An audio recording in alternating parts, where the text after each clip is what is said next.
The lies that stop your business from growing. That's correct. I'm live here.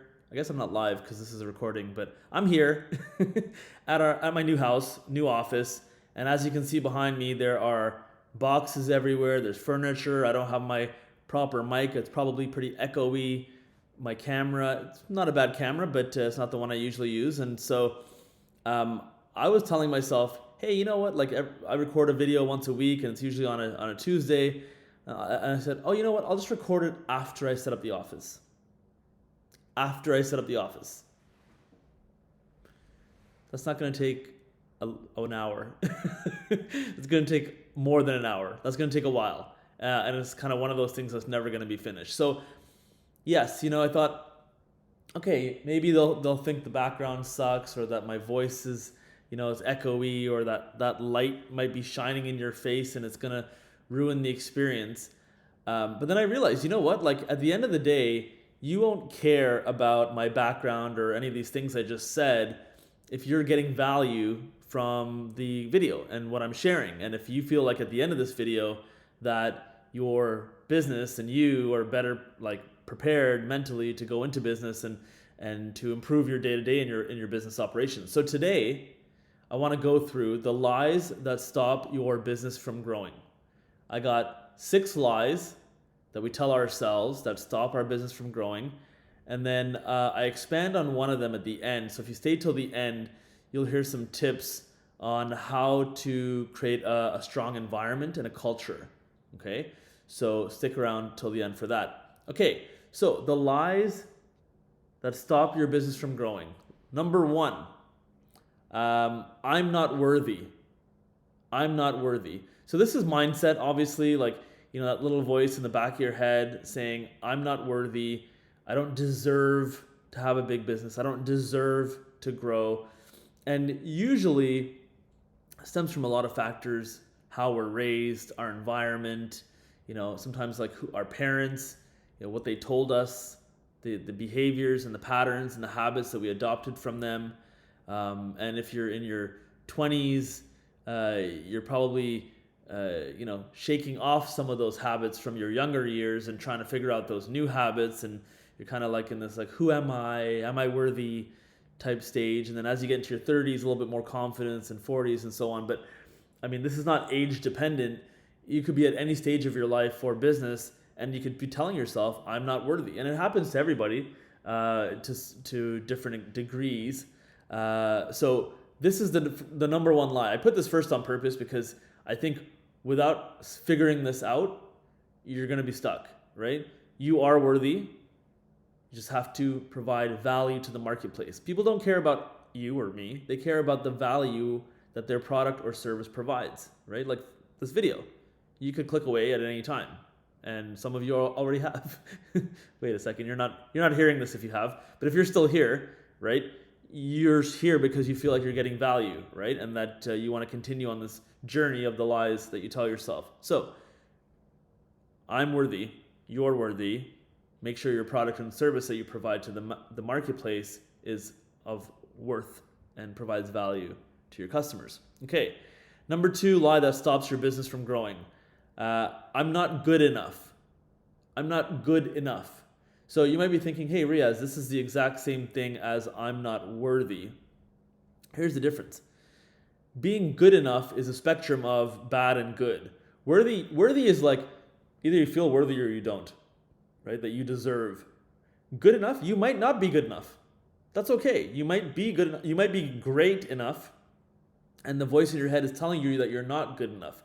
So this is a bit different here, and this is purely confidence, I would say. The lesson that I've been taught and that I'll share here is, and you've probably heard it before, is we all have 24 hours in a day, right? So if you have 24 hours in a day, you could be the strongest person in the world, the richest person in the world. You could be homeless, right? You could be spending all of your day doing jigsaw puzzles. Like we all have the same amount of time from a day-to-day perspective, 24 hours. And so ask yourself, what are you doing with those 24 hours? I'm taking 10 minutes to record this video, and then I'll get to this. I'm really not looking forward to it. Like, I'm excited. I love setting up my office, but it's like, okay, that's a bit intimidating. Okay, anyhow, so we all have 24 hours in a day. And the other part of I'm not good enough is, you know, usually we are in the bubble, so we can't see from outside the bubble, right? Like, so put yourself in the shoes of the fly on the wall looking at yourself. Right now I feel like a bit like hopeless. Like, how am I going to tackle the thing behind me? Is this all going to work out? It's a big move, like all that kind of stuff, right? But the fly on the wall is probably saying, "Hey, Riaz, like, you're doing great. You got this new house, business is doing well, things are going well. You're like, family's happy, right?" So, I think sometimes we're not objective with ourselves, and we're actually our own harshest critic, which I'm sure you've heard before, right? So stop being your worst, harshest critic, right? Be objective. If you're bad, improve, and if you're good enough, then don't tell yourself you're bad, right? Share your potential with the world. Okay. Number 3 lie that stops your business from growing. I'm not smart enough. I'm not smart enough. Okay. So there's kind of 2 things here again, right? So one is you need domain expertise to run a successful business, right? Like, think about it this way: if I have someone that's an electrician that's gonna wire up my house, which I had yesterday, like, I want to know that they know what they're doing, that they've dealt with different situations, that they're going to be able to troubleshoot things, that they're gonna do things right the first time. And if they can't, then they're going to fix it to a degree that's like not shoddy, right? So, them having confidence in themselves. That being said, think about your own business, right? And you see this happen a lot, actually. You see this happen with people who like switch industries. It's like one day they're a real estate agent, and then the next day they're like run a restaurant, and the next day there's like a mortgage broker, and you're like they're whipping their card out, and it's like put time into one domain area, become an expert in that area, and then you will be smart enough, if you will, smart enough in that area, right? Research, learn, improve, and then the other part of this being smart enough is you have to work hard and smart. And when I say working hard and smart, what I mean is here's a good example of working smart. This video is going to take me 10 or 20 minutes to make. That's going to be there, right? So, like, because I've gotten over the fact that I have made the calculated decision that you don't care about my background as long as you get value from this, that's going to be there. That's fine. I'll spend the time to put it. So, work smart and hard, okay? And then I guess the other part is, which is going back to the I'm not good enough piece, which is like, perhaps you are smart enough, and now you're just the voice in your head is telling you that you're not, right? So there's 3 things. Are you objectively smart enough? Do you have domain expertise? Would you hire yourself to do the job or to provide the service that you want to provide to other people? Because if you wouldn't, then why would anyone else, right?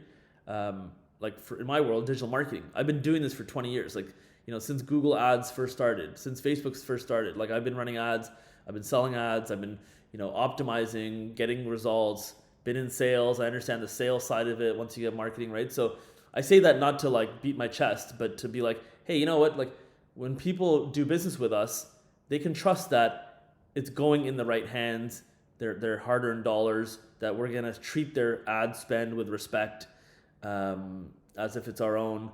And as our team grows, we have more domain experts in different areas, right? So, okay, so that's the 3rd lie. Number 4. No one will buy my product or service. Okay?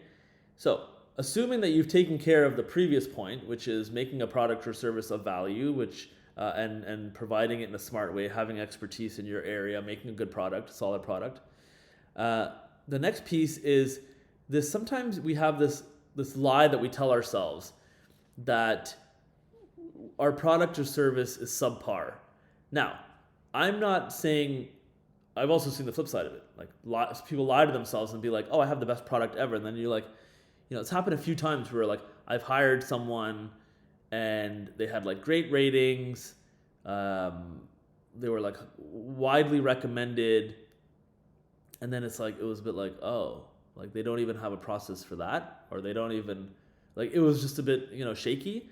Now again, I'm not saying my business is perfect. I'm sure other people have come to me and maybe felt the same way, right? So everyone's on their journey. You're on your journey. But I guess what I'm saying is that always be pressure testing your product and service. Always look for holes and plug those holes. Ask people, hey, does my product suck? What can I do better? What can I make better? Is my service better? Like we do a thing called CSATs, right? Where we ask customers on a quarterly basis what their experience is like.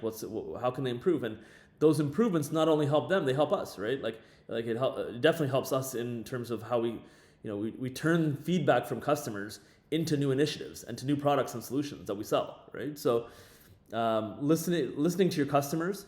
The other thing in terms of no one will buy my product or service is mindset, right? Understand, for marketing, for example, since I'm talking about digital marketing, right?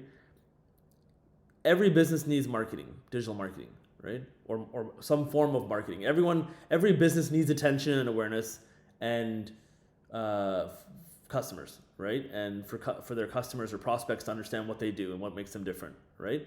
So think about your industry and have an abundance mindset, right? And also tell yourself, because I think part of it is we tie ourselves so closely to our product or service that we take it personally if someone doesn't buy it, right? Again, people are just thinking about themselves, right? And what they want. And so you need to tell yourself in your own mind, if they're smart, they will work with me. If they are smart, they'll work with me. And the more you tell yourself and have that affirmation kind of permeating throughout yourself and your company, that if they're smart, they'll buy my product or service. If they're smart, they will work with me. You will flourish. You will definitely flourish because, and you'll make sure that you're validating that affirmation, right? If they're smart, they'll work with us. Okay, well, if they work with us, how can we validate that was a good decision for them? Improving their product, improving the customer service, improving the billing process, the contracting process, the way we optimize that, like all sorts of things in your operation. And that's the fun part of business, right? The things that you can do to improve your product or service so you can validate that your customer was smart for choosing you and then referring you, right? So stop lying to yourself about no one will buy your product or service. I have friends and people in the business community that I know that have like unbelievable products and services, have had like all-star endorsements, and the reason that they're not growing is because they're just like, I don't know if like people will buy it. And it's like, well, people are already buying it. People are already, celebrities are wearing your stuff, or celebrities are endorsing your stuff. Like, stop lying to yourself, right? About this. Okay. Number five. I need to do X before I do Y. This is number 5 lie. The lie that we tell ourselves stops our business from growing. I need to do X before I do Y. Example, I need to clean my office and set it up before I record this video, right? Another example would be I need to drink my coffee before I come downstairs. Or no, let's go a little bit grander, if you will. I need to set up my operations before I start doing sales. Well, it's like, actually, you need sales before you have revenue so that you can invest in your operations, right? So like there's or I've heard this a lot, like I need my marketing strategy fully to a T done before I can like launch anything. So it's like, yeah, you should have it pretty baked, but you should also have an open mind and test things, knowing that your audience is the ultimate arbiter of whether your strategy is good or not your strategy.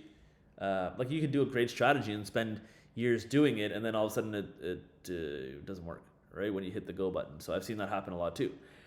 100% of the time, the plan will change. Maybe not fully, but always slightly. Let me read that again. 100% of the time, the plan will change. Maybe not fully, but always slightly. Okay? And I say this because I hear vendors, partners, clients saying, "Oh, like first let me just do this, and then I'll get back to you about that." And it's like, no, you won't. And if you do, it's like, oh, you really want to like do the second part, right? So, what my solution here is like, why does this happen? Usually, this happens because we're afraid of Y, right? So we do X because X is more comfortable, and then we're like, I'll do Y after, right? And yeah, I mean, usually you're afraid of the second part. Like, I mean, here's a good example.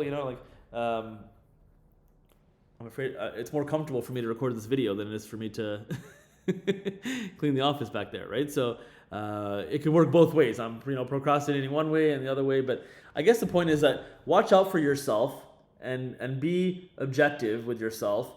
That when you say to yourself, oh well, once I do this, then I'll do that. If something like that happens in your mind, take a pause and be like, am I doing this before I do that because I'm afraid of that, right? So. And maybe it's not. Maybe it's not a lie that you're telling yourself. And if it's not, then great. At least you've kind of evaluated and had the opportunity to reflect on it. Okay. Line number 6. This might be a bit controversial. This is warning. Okay, it's not that bad. Line number 6 that stops your business from growing. I need an office. I need to get an office. When I first started the business, I was working out of my basement, and as I mentioned at the top of the video, I've just moved. And funny side story, side quest or whatever. I actually wanted to record this video in my old place, and I thought, you know what, I'm gonna do it in the new place because this is the new pad. Okay, so anyways, just skip over that. I need to get an office. Okay, I need to get an office. Story about So okay. So when I first got the when I first started the business, my parents were kind of like, oh, so where's your office? And I was like, oh, I don't have an office in my basement. They're like, you're working in your basement? Like that's like a dungeon. Like they equate a basement to a dungeon, right? Like you think of like Home Alone, or like the basement's like the fire's talking to you or whatever, right? Like that's what people think of as basements, right? And obviously it was done up, and you've seen it in the other videos maybe, and if you haven't, check out some of the other videos, right? So for the first year, I worked out of my basement, and it went well. It was like, it was where things were coming along. I was getting some clients, and then of course, as soon as I got big enough, I hired someone and got an office downtown, right?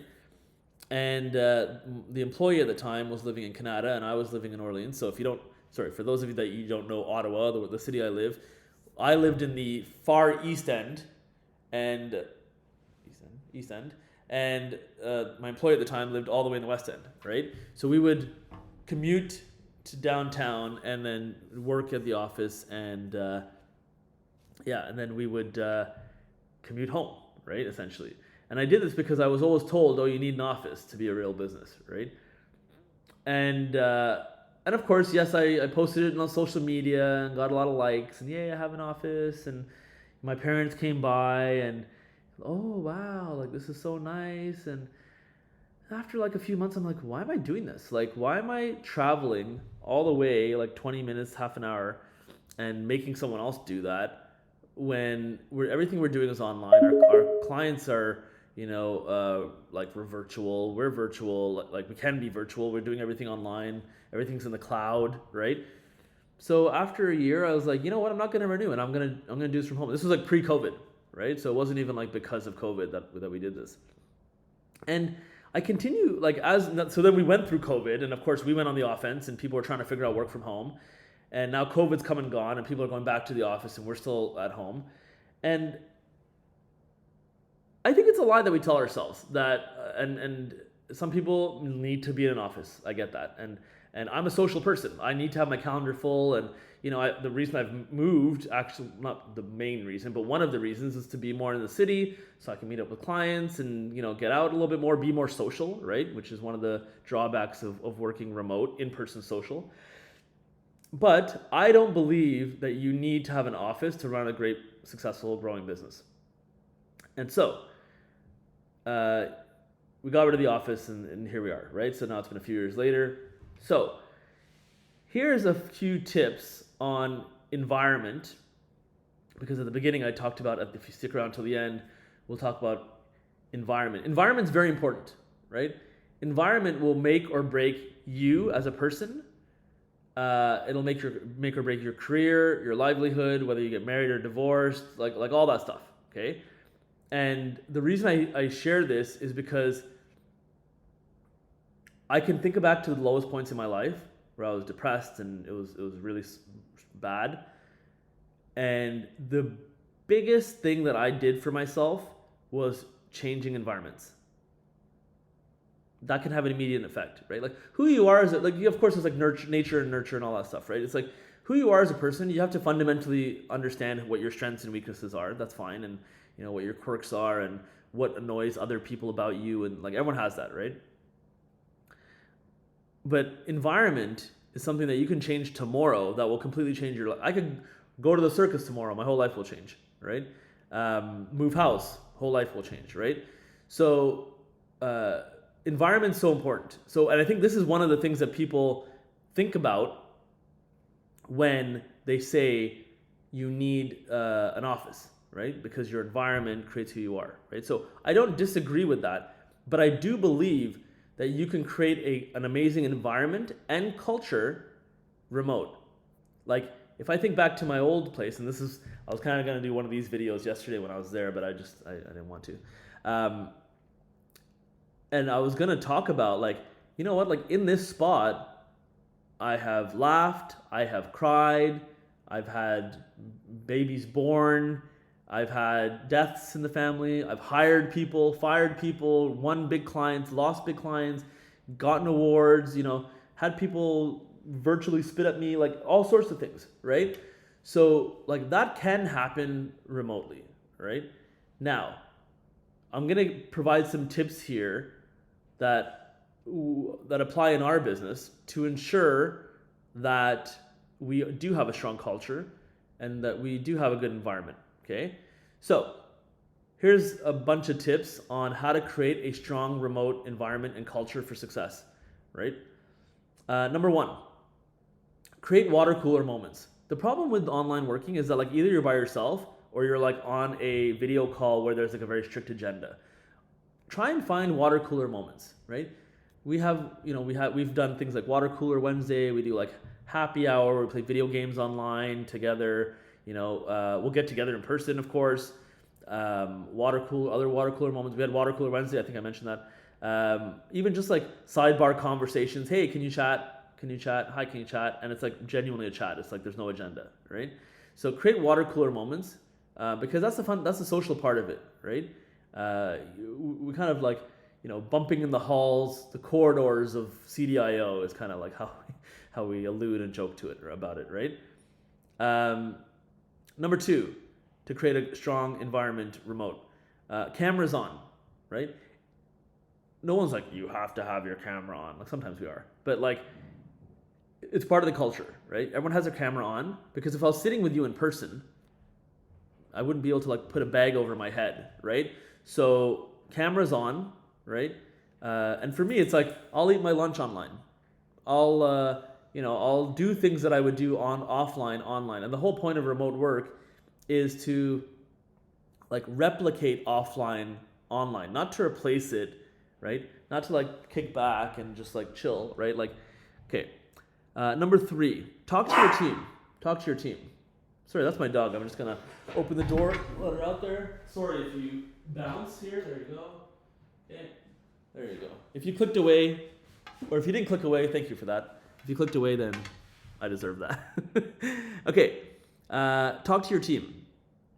Talk to your team. If you're a leader in the company or anyone in the company, like talk to your team. Actually, not even just leaders. If you work remotely, talk to people on your team. Hey, Bob, want to have a chat? Hey, Sandra, let's grab a coffee. Hey, Mohammed, let's have a quick chat, right? I do this all the time, and people are like, hey, like, of course, they come on and it's like, you want to see me? And I was like, how are you? Good, how are you? What's this about? No, like, how are you, actually? No agenda, what's going on? Oh, well, yeah? Okay, right? So, like, actually have no agenda meetings, right? Talk to people. Talk to people. That's if you were in person. I think this is what the missing piece is about remote work. Is if you're in person, you can do that. If you're in remote, you can't do that. So you have to actually create the effort, acknowledge that's a thing, and then be like, "Hey, Jennifer, let's have a chat." Right. Number 4, take care of your appearance. If you're going to an office, you would take a shower, you'd make a lunch, you'd do all those things, right? I took a shower this morning, got up early, helped with the kids, take care of your appearance, take care of yourself, treat it like you're leaving the house, have boundaries. Like this is an enclosed area where I work, right? Like when I leave here, the work stays here. I go upstairs, that's it, right? Create boundaries. Take care of your appearance. Okay. Be aware of your online personality and make it match the offline. I've seen a lot of situations where people who are like super bubbly offline, and then you go online and they're like, "Hey, how's it going?" It's like,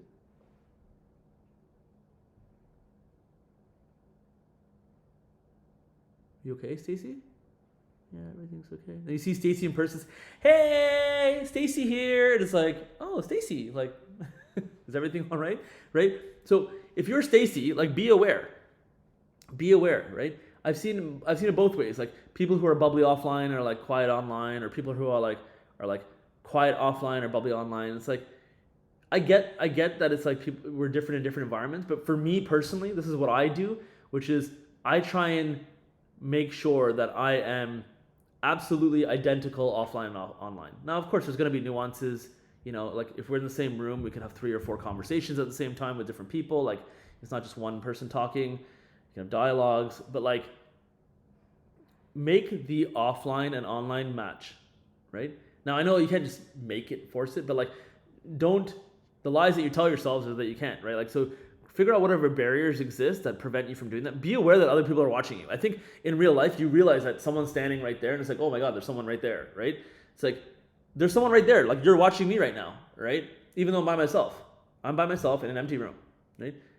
You're here with me, right? You feel that. You feel that, right? I hope. And if you don't, I'm not doing a good job, right? But if you feel that, that's a means that you're actually in the same room as me. And that means that we can laugh together and we can cry together and we can have, wins and losses and build a business and be successful and high five and have culture, right? Be a part of the culture. Like if you're on a team and, because it's so hard to create a culture in a company, like if the team is trying to do things to create a culture, like participate, right? Like, we have certain Slack channels and it's like some people, like a lot of people participate and they're really great and then it's like we all have a good laugh. And then there's some channels where I'm like, I'm trying to push it, it's good, and some people participate. Like it's gonna happen, right? But what I'm saying is that like if you're on a team that is remote, part of building the culture belongs to you, right? You can't just show up and be like, "Oh, the culture sucks here," and it's like, what are you doing about it? You're making the culture suck by saying that, right? Like, right? So when you enter a team and you're remote, you're part of the culture. So if the culture sucks, that's on you as well, right? Okay, next one. Don't treat people like a social media newsfeed, right?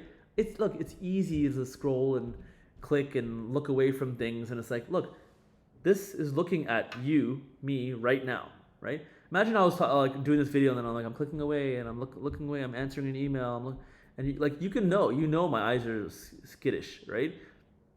So respect the other person on the other side of the camera. Don't treat people like a social media newsfeed, right? Next one, emphasize for clarity. Like there is opportunity for misinterpretation, right? So be clear about, and this is kind of offline too, but like be clear about what you mean, right? Say it 2 or 3 different ways because things do get lost because people aren't listening all the time, right? And create opportunities for dialogue. I would say this is one of the biggest things that's helped our business and our culture to be strong, even though we're remote. Create dialogue opportunities, right? Have breakout sessions on Zoom. I'll do this a lot, and my team knows this. Like, we'll be on Zoom with like a few people or everyone on the team, and it's like I'll be chatting with different people on the side, while the conversation is going. And I'm listening to both. Like I'm listening and I'm chatting, as long as it's on topic, like not something else, right? Like, this way it's like this chat's happening, the Zoom chat's happening, the actual video call's happening, and now you have like 3 or 4 different mechanisms to be communicating at the same time. And I think that's one of the broken elements of remote work, which is only one person can talk at a time. Well, this gets away from that, right? So, okay, so that took a twist, right? You came here for the lies that stop your business from growing, and if you stayed till the end, you're here learning about why you don't need an office, right? So look at that pivot there. But one thing I will say about remote work is that when our team has met in person, it just feels like after that initial 3-second, oh my God, this is real. It's very fluid, and that's because we're all very honest about who we are, both online and offline. And with regards to the lies that stop your business from growing that you tell yourself, it's mostly mindset, right? Like, it's very rarely what's happening out here and mostly what's happening in here. Yes, I did talk about environment being important. It's important, but it's right here. Right here is where it's happening. This has an impact, right? But it's not the be-all, end-all, right? Okay, I'm going to stop there. If you've enjoyed this video, please consider subscribing, giving it a thumbs up, clicking one of these other 2 videos. Thank you for spending some time with me here at the new office. You'll see it evolve over time. And stick around for more videos on business growth, scaling your business, and have a great day.